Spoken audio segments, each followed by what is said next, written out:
Welcome to another edition of Table Talk, and today we're blessed, Fumi and I, with Danny and Sheila, and we're going to talk about a really sensitive topic, and that is the topic of cancer.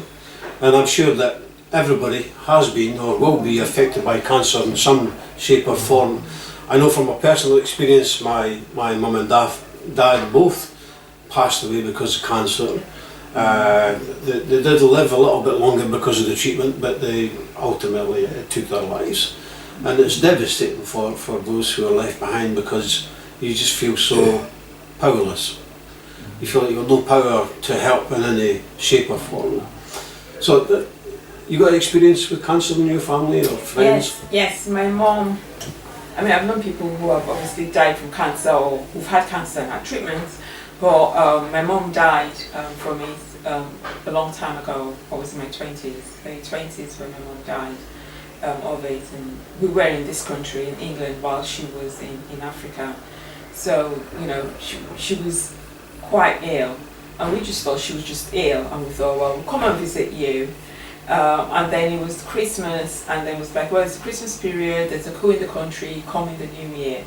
And she died in the new year, less than a couple of months into the new year. Did you see her? No. So not seeing her, just hearing the news, somebody phoning and saying she died, was devastating. And hearing more about how cancer had affected her, the effects, and everything else was quite hard as well. The pain, the suffering you get from cancer. She didn't have any treatment then. That's quite a long time ago. And the effect it has on your life, your physical life, your emotional life, your spiritual life, on those around you.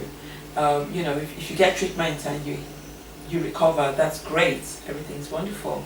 But if the person dies, then it's very hard on the family that's left behind to pick up the pieces and move on. And the good news is, Sheila, you're on the second part of this category of surviving cancer. So I know it may be a little bit painful to talk about, but when did you first get diagnosed? How did that all come around? And October 22, 2022. I'd been ill on and off all through the summer leading up to that, not knowing what it was. And then I got so bad that when we came back from Devon, I made an appointment and we went over to the GP. I couldn't have asked for a better GP. God bless me with such a good GP, because he wouldn't let anything go. If that test came back negative, then he'd send this and he'd send that. And eventually they thought it was a cyst on my ovaries, is what they originally thought it was.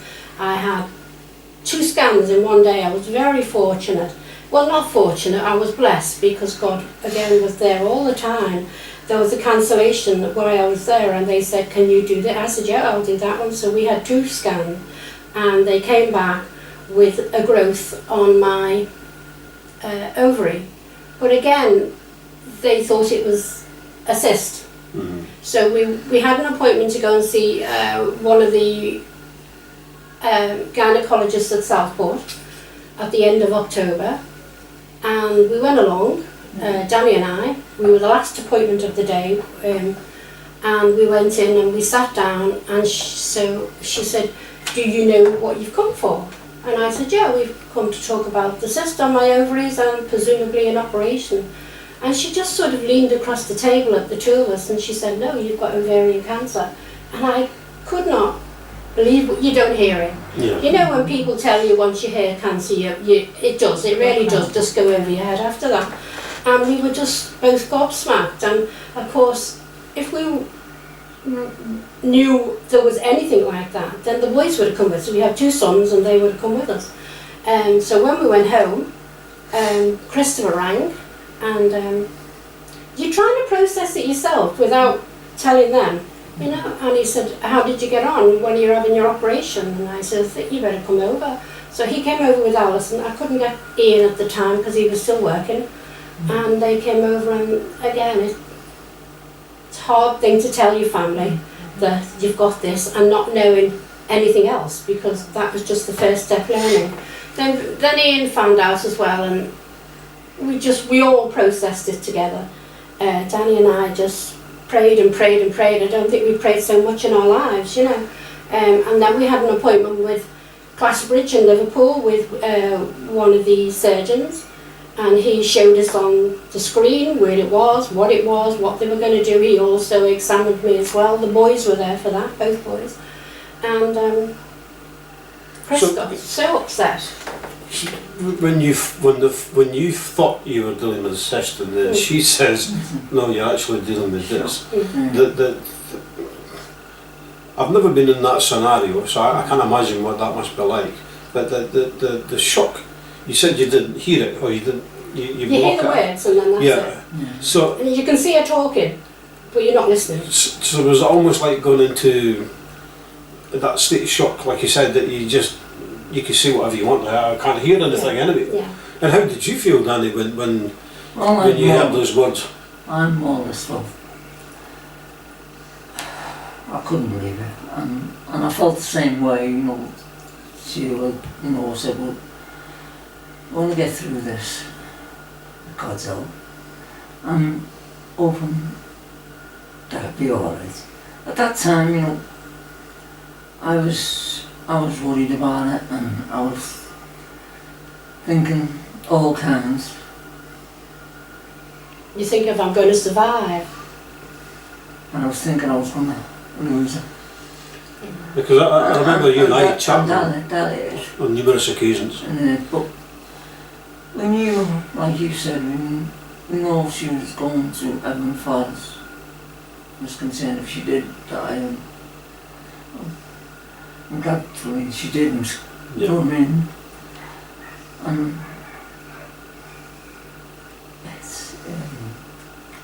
It was hard. It was hard for those of us. It was always hard, yeah. It took us time. It took us time to process what was going on and the way we were, and the both of us, and you know.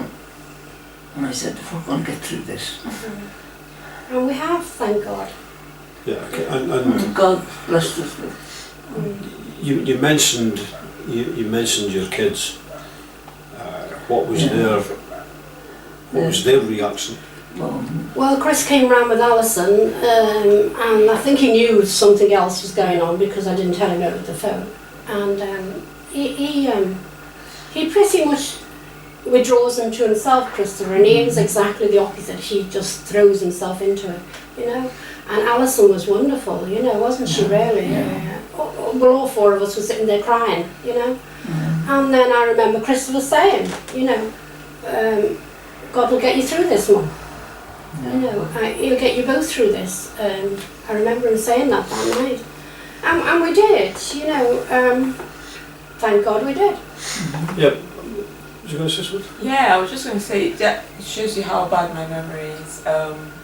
When I was in my late 20s, I thought I had lumps, breast lumps. So I went to the GP and then went to the hospital and they did a scan and they found 2. And so they did I had surgery. This is early days then, not like type of treatment now. So I had surgery. But thanks be to God, it wasn't cancerous. The sensitive where it wasn't cancerous, it was benign brain lumps that you should get. But when, as you say, when they tell you, because I had the scans, I was on my own, I was young on my own, and I sat there and they said, "Oh, we found 2 lumps," and it just automatically just said, "But we could do the surgery today." And I was like, huh? Because it doesn't sink in. But I remember I was just very calm about it. I don't know whether because of the type of person I am, quite logical, calculating. And I'm like, well, okay, if I die, I die. I'm going to heaven. I don't know what the issue is. So I'm going to have surgery. And he says, yeah. And he says, okay, have you got, I remember the nurse was there, doctor was there, and doctor said, have you got anybody who wants us to call or to go to? And I went, no, not really. Looking back, I don't know whether it's young age thing, I don't know, and independence, because I was so used to being independent, used to being on my own and doing things on my own. I had a sister in the country, but we're not in the same city and close by. Well, actually she was, but it wasn't, she was close by, but it wasn't like, actually, you've definitely got cancer and this is, it wasn't that far gone at all. And so it was like, okay, come back on the Monday, it was the weekend, come back on the Monday and we'll do the surgery. And I think what saw me through was my faith in God, so strong in Him that He will walk with me and He will put me through. He's put me through and seen us through my mom's death and what she went through, with my dad dying, with other people. So He will see me. He'll see me through so much. So it was, for me, it was quite matter of fact. And recently, last year, well, actually I'm still under them. Recently I've been having lumps on my scalp, and then I ended up with a hematologist, and it was going back and forth. Is this cancerous? Is this not? Is this lymphoma? What is it?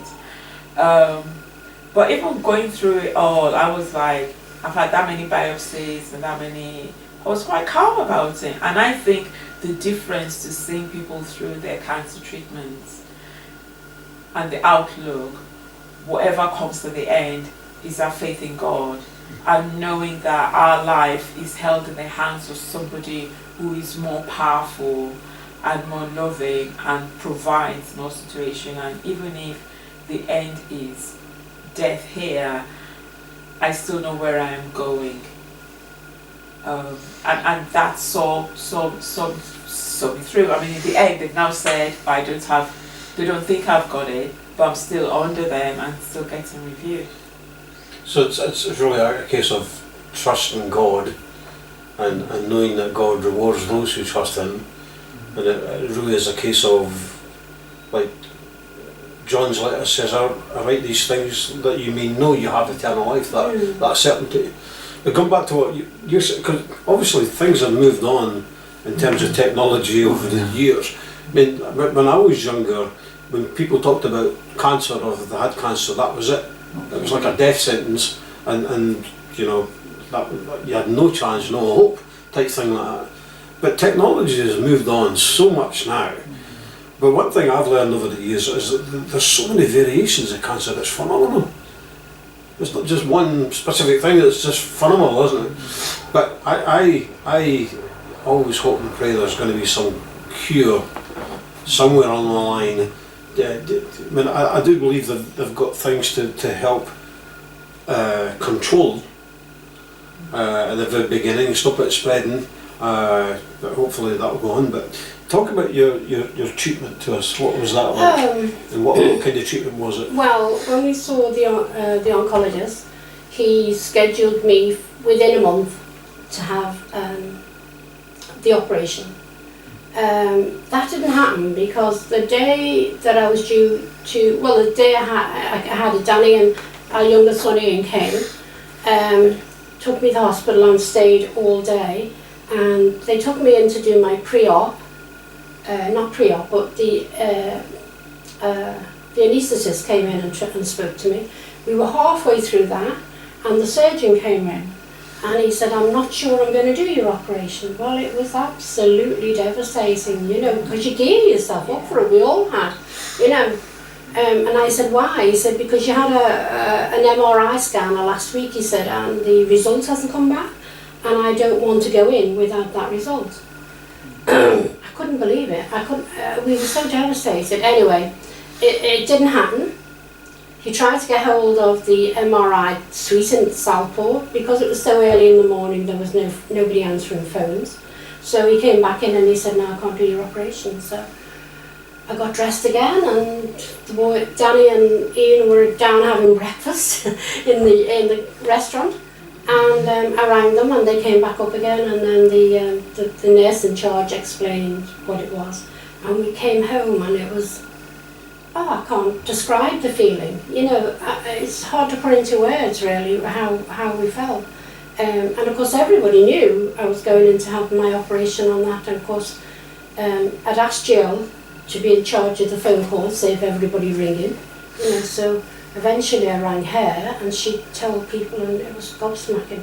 But anyway, I had it a month later. I had it in the beginning of January, 6th of January, yeah, on one of our grandson's birthdays. And it all went smoothly. I was absolutely, it couldn't have gone better. John Kerwin came, the surgeon, and talked to me first, and then he came back.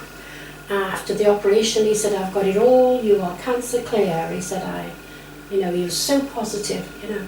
And I was in hospital for about 6 days, and then I came home, and then you just recover from there, really. It was 8 weeks later, when I had my first chemo, they put me down for 6 sessions of chemo, which I thought, right, I'm going to get through this, no problem at all. And I think the first couple were not so bad, but then once I got into the third, it was, the side effects are awful. Still got side effects from the chemo now. And eventually, every 3 weeks I had one, and that was finished in July 23, beginning of July 23. Then I had a break till September, and then they started me on what they call PAR inhibitors to help keep it all away. And during that time, from my beginning of my chemo, I had a scan which was all clear. Halfway through I had a scan which was all clear, and at the end of it I had one which was all clear. And I'm on this medication now for 2 years, and then they do another scan, and then they review whether or not I still need the medication. But it's all clear. It takes a long time to get used to it, and the chemo's still in your body for so long. But you know, I'm blessed it was found when it was found. I still say today, God made me ill during the summer so that I would get to where I went. I don't know whether that's true or not, but if I hadn't been ill during the summer, I would never have gone to the doctor in September. And who knows, you know, what stage it would have been at if it wasn't found. So what have you done? I mean, I know we spoke on many occasions and talked and prayed together and things like that, but you know, how was you feeling when Sheila was going through the chemo? What was going through your head? I was all right, because I was with her all the way through, and there's a lot to say having it, because sometimes she just falls asleep or she just tired, man. And I sort of, it was hard to see whether she was going to get anywhere with the chemo, but each time that she had it, I know they said it was all clear, so that was good. And then did you kind of feel helpless? I just kept praying. And did you feel helpless that you couldn't be in her situation and take it on and just help her with the pain or with the side effects? Or? Yeah, I sort of wish I was going through, but that's not right, is it? No. Obviously. You know. Especially when, you know, I was so ill, wasn't he? He was there at every single stage, just like God is. You know, he was there at every single appointment, and still is. We go next week for my next lot of tablets, and he's with me every time, and I'm very blessed, and the boys as well. So, I've heard three of you mention God over and over again on your faith in God to help you through this. So, you know, we thank God you are where you are today, but I suspect not as much as Danny thanks God. But in terms of your faith with God, how did going through, because it might be different from Sheila than it is from Danny, or it might be the same, going through what you went through, and the chemo and everything, did that stretch your faith in God? Did it push you apart or bring you closer? Closer, definitely closer. We had never prayed and studied so much in that, all that time, the whole time. We did before, you know, but it didn't pull us apart, and both of the boys said exactly the same. It's brought us closer together, and still closer together. We pray more, we study more together. We actually spend more time together than we did before. I know that sounds silly, but we did. So let me ask you this, and I don't mean this in any disrespect in any shape or form. James tells us that we have to count it pure joy, my brethren, whenever you're facing trials of any kind. Now you're through the other side, would you count it as joy? Or are you counting it as joy because you got through it and God's helped you through it? Absolutely, God helped us through. You know, joy, because it's still there. Yep. It's still there in the back of your mind. In 2 years' time, am I still going to be clear? You know, but what we made us realise was that our time spent in study and with other Christians, you know, we couldn't have managed without you guys running us to the hospital and picking us up again and all through my treatment. And you thank God that you've got a Christian family that you can rely on to do that. And we've got 2 sons that do it now. Well, you know, they take us for our tablets. And yeah, joy, it's brought us closer together as a family. And it's brought us closer together as a Christian family. And Danny and I are just so happy and so joyful that we've got through it. Oh, How many years have been married now? 56. 56 now, yeah. 56, And in a way, we'd been through a similar thing when Danny had his open heart surgery in 2012. You know, the Lord got us through that then, didn't He? You know, and brought us to where we are today. Yeah. He sees the big road. We only see what we're in now, don't we? Yeah. So was there any particular, I mean, you mentioned church family. I mean, we looked at this a few weeks ago, didn't we, in Corinthians, when Paul says, the God of all comfort, comfort you. And that word there means strengthen. So the God of all strength strengthens you. And then you read it down a little bit, it says that we've got a responsibility to strengthen other people when they're going through difficult times. Because I don't believe that God wastes an experience. And with you guys, have you found yourself in a situation where you maybe helped other people? Yeah. Even going through the whole process? I think so, because you know, my sisters had breast cancer, and you know, we comfort each other because we've both been in the same similar situation. Yeah, I think so.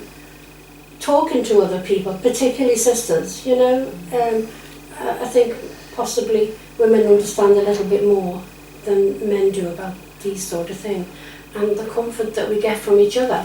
You know, you're getting it, but you're giving it back as well. You know? That's the beautiful thing for me on a personal level, because I know that the other Sheila has been through this as well. Yeah. I think one of the things that gets me, and in terms of displaying faith, is what you guys went through and the way you went through it. That was, to me, because I often spoke to Fiona about it, was inspiring.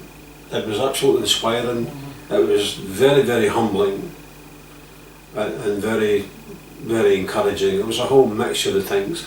So, like I said, when we come over and talk with you and pray or whatever and things like that, you know, it was just, like you said, you're encouraging people without you even realising they're doing it. Yeah. But you know, I've met a lot of people in my life. I've met a lot of people who've gone through really difficult times and hard times, and some have come out the other side and some haven't, sadly. But you know, I'm always looking at how do people deal with these things. I mean, you've got it as an example right in front of your face, as the whole church did. You know, that's inspiring. It really is. It's very, very humbling. Was you going to? I think, yeah. Two things. One thing is, some people will say, well, why should we have to go through anything like this? Why would God allow it? We shouldn't have to face these difficulties, these trials, these problems. You know, if He's a loving God and it's that powerful. And to those people, I say that you don't know God, you don't know Him. You don't have a relationship with Him. Yes, He's that powerful, but for a start, we got ourselves into this mess with sin in the world, and we live in a cursed world, and a cursed world brings all the difficulties and the trials and the problems and the negatives with it. But at the same time, He hasn't abandoned us. He is providing people with knowledge and technology and treatments to be able to help people.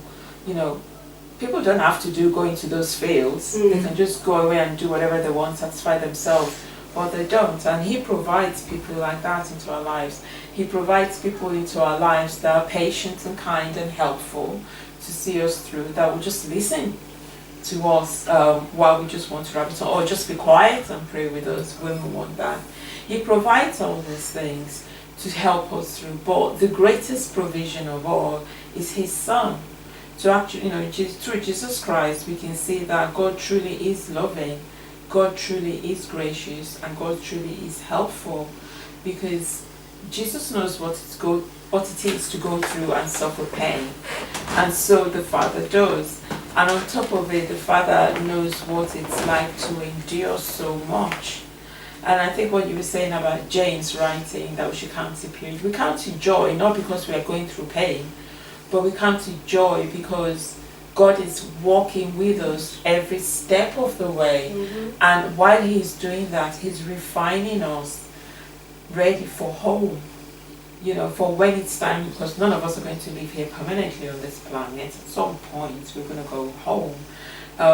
And He's preparing us to be faithful, to walk with Him, to endure, to be strong. And so that when others come along the road that are struggling, we can say, oh wow, you've got this problem. I'm sorry to hear you've got this problem. But I have a problem, and this is how I managed to get through it. These are the things that helped me, whether it's whatever medication or treatment or whatever it is, or relaxation technique, or apart from prayer and all those things, and you're able to share that, and just the empathy that you can share with somebody who's been through it. It's so comforting, because they know that, okay, it's not just sympathy, you understand what I'm going through. Yeah, I kind of mentioned this before, I have a hard time believing that God is up there saying, right, you're going to have cancer, you're not going to have cancer. You're going to have cancer, but you're going to survive. You're going to have cancer, but you're not going to survive. That depiction of God is not a biblical picture of God whatsoever. We are living in a cursed world, as you say, and as a result of that, because the result is in, all these diseases and things are going on out. But I look at this and think, well, okay, we could be interviewing two people who are not Christians, who one's been through cancer and come out the other side, but they wouldn't see it as giving thanks to God for any shape or form. For me, it comes back to what you were hinting at there. Who gave these people the ability to do the treatment, the medicine? Who blesses people with all that stuff to do that? And to me, that's when it comes to that recognising point. Who's the one who's really behind all of this? Because nobody, as we could say, naturally gifted. They might be naturally gifted in a certain area to a certain degree, but to deal with cancer and things, you need a bit of experience behind you, And I think God is working through everybody at different points of time that people just don't see it, or they don't want to see it. And it's right that you give thanks for surgeons and doctors and GPs for doing everything that they do. It's right that we do that, because we've been doing that, we're recognising that God has placed them at that point in time to help you through that and help thousands of people through these things. So I kind of want to wrap up a little bit now and just say again, thank you both for the example. And I know it's not easy talking about these type of things, and I know it has an impact not only with each other but your family. And I think, was you going to say something? Yeah, please. Okay, well, I was just going to say that for me, on a personal level, it's inspiration, it's encouragement to keep going that just blows my head away. And to me, it has to be faith. There's no real other explanation for it for me. I think like you said, it either pushes you further away. Why me, God? Yeah. What have you done to me? Or as as older Christians, more experienced Christians, we took it on the chin, and we thank God that there was, as you say, the doctors and everything else to do with it. And you were talking about joy, and we say all the time, don't we, you know, Philippians, you know, rejoice in the Lord always. And we do our best to do that and show it to other people. And we're so thankful that we have a Lord and we have a God that we could turn to, and that has been there right from the start, and it still is. And just before you jump in, if I was to ask you a question for anybody who's watching this, whether they're Christians or not, or even family members, what would you say to them? You know, people often talking about what somebody's dying words or whatever like that. Well, thankfully you're not in that scenario, but you know, what would you say to people, or what would you say to your own family, your children? We survived it with God's help, and we are surviving it every day, and we, you know, we are Christians, and we walk on that Christian path, and we believe that God has set us a path and has tested us in some ways, and we've come through it, thank God, you know. And Christian, you know, you have to have a faith, don't you? You have to have God in your life. You have to realise that you need God, and we all need God, and try and lead our children along that path by our example. And any non-Christians that we come across, if we're given an opportunity, we share the Lord with them. I think this is so important, because although we're talking about physical cancers, the greatest cancer is sin, and people never talk about that. And the fact is, there isn't any treatment for cancer of sin except one. And God provides that treatment through His Son, Jesus Christ, that anybody who believes, you know, will be saved. You know, as long as we believe, trust, and hope in Him and do His will be saved. And I think that because you've realized that, because you are in that relationship with God, you are able to see through that the physical cancer you've got, or the diagnosis or everything, through the God lens, if I can say that, rather than through the world lens of there's no hope, there's no way out, or you know, wherever. You know, a lot of people have gone through cancer and have recovered from it and don't have a belief in God. And I'm grateful to God that they've gone through it and they've come out on the other side. But there is the one cancer that needs Jesus Christ. There's the one cancer that no other man can provide healing or treatment for, except God can provide through Jesus Christ. And with that, I'm hoping and praying that people will recognize this and do something about it, because we've got this life to try and do something about it, right? You know, when we hear we've got physical cancer, we want it treated. You know, we don't want the hospitals, the doctors to wait, the surgeons to wait, because it's going to keep growing and growing and then infect the whole body. And it's the same with our sin cancer. We shouldn't want to keep it and keep it and keep it. We should want it surgically removed, so that we can be in Christ, in God, and have that joy. So when the difficulties of life comes, we have that strength to see us through. And that's it. When Peter says that, doesn't it? By His wounds we are healed. You know, and he's not talking about physically. He's obviously talking about spiritually with our sins. But thank you both for taking the time to talk to us. We hope and pray that people will watch this and be inspired, and maybe even contact us, so they want to contact you or whatever, however it works, you know. But like you said, we thank God that you've come out the other end, because I am certain that you've been to some very dark places, and that little bit of light just shone through, and we thank God for that. So thank you again for watching. God bless you, and we'll see you again soon. Bye. Bye.